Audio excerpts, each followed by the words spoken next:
Did they have a person on the scene, a decision maker on the scene in case an emergency happened? I believe that there were a Secret Service agent responsible for the scene. However, they were not, to my knowledge, co-located at the command center itself. So I want to make clear. So who was present in the communications command center that might have made decisions for Secret Service?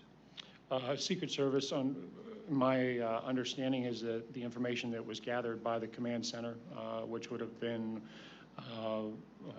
being operated by the Butler Emergency Services Unit and the commander in that capacity. He was responsible for relaying that information to a point of contact he had, and my understanding was that it was over a cell phone as opposed to in-person communications. Is that normal to have a cell phone communication, or is there usually a body there that can make a decision?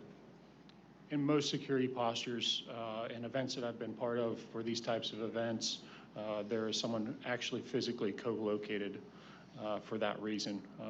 Due to the loss of cell phone service, which we experienced that day, a possible loss of radio communications that day. It's a very robust and fail-proof way to communicate because of the level of importance that's needed. Let's put it this way, were radios and communication implements offered to Secret Service by the local operators? They were, yes. And what was the form of the communication? The form of communication would have been some type of encrypted law enforcement style radio. And do you know, did the Secret Service avail themselves of that? Did they obtain those radios? I believe they were offered, but I do not believe they were taken. So they did not utilize the preferred mechanisms of communication that was offered to them? That's correct. Let's talk timeline for a second. So if we look at this timeline, it indicates to us, let me go 5:10, at 5:10 p.m., the shooter is identified as a suspicious person near the AGR building. Does that sound right to what you're understanding of the timeline? Yes, sir. And so at least some point, somebody had seen him by 5:10 p.m. That's an hour before the shooting. They adjudicated he was suspicious. And in testimony before the committees of Congress, they indicated to us that, when I say they, I'm talking Cheadle, Rowe, and Ray, the directors and interim directors of Secret Service and FBI. They indicated to us that there's a distinction between a suspicious person and a threat. And so you have a suspicious individual, you have a threat, there's an interim category as well. What's that interim category? In our line of communications from a SWAT point of view and from a tactical point of view, our escalation of people that we encounter starts out as a suspicious person, then goes to a person of interest, and then from that level upgrades to what we refer to as a threat. And each one of those warrant a different response. So the actual shooting takes place right about 6:11 p.m. So an hour elapses.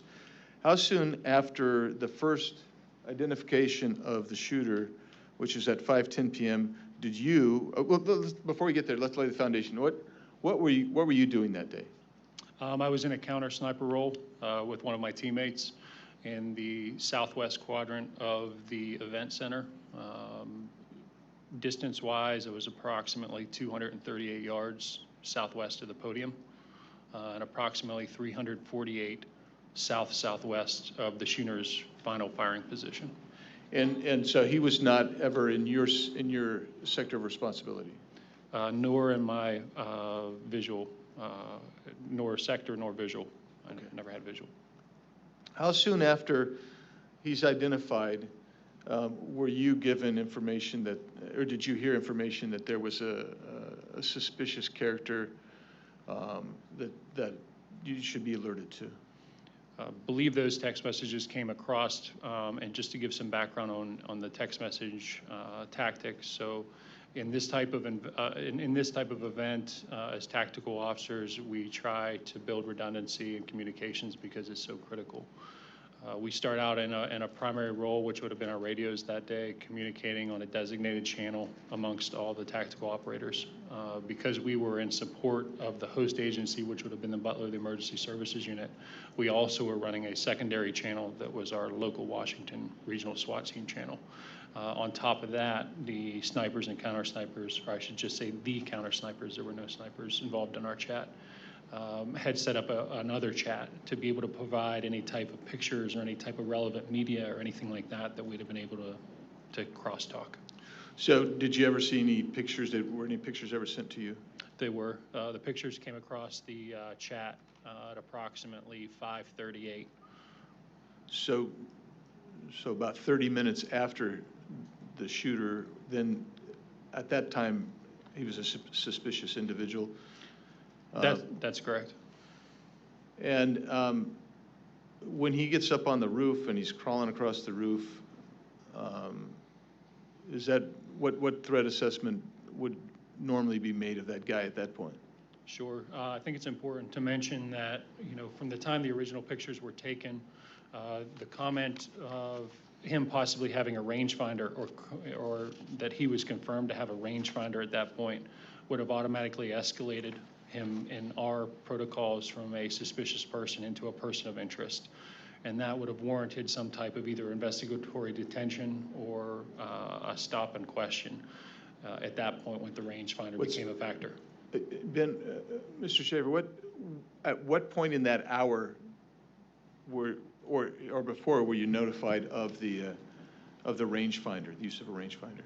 Within minutes of the original information being passed. So I would say shortly after 5:38 p.m. or 17:38. Thank you so much. My time's expired.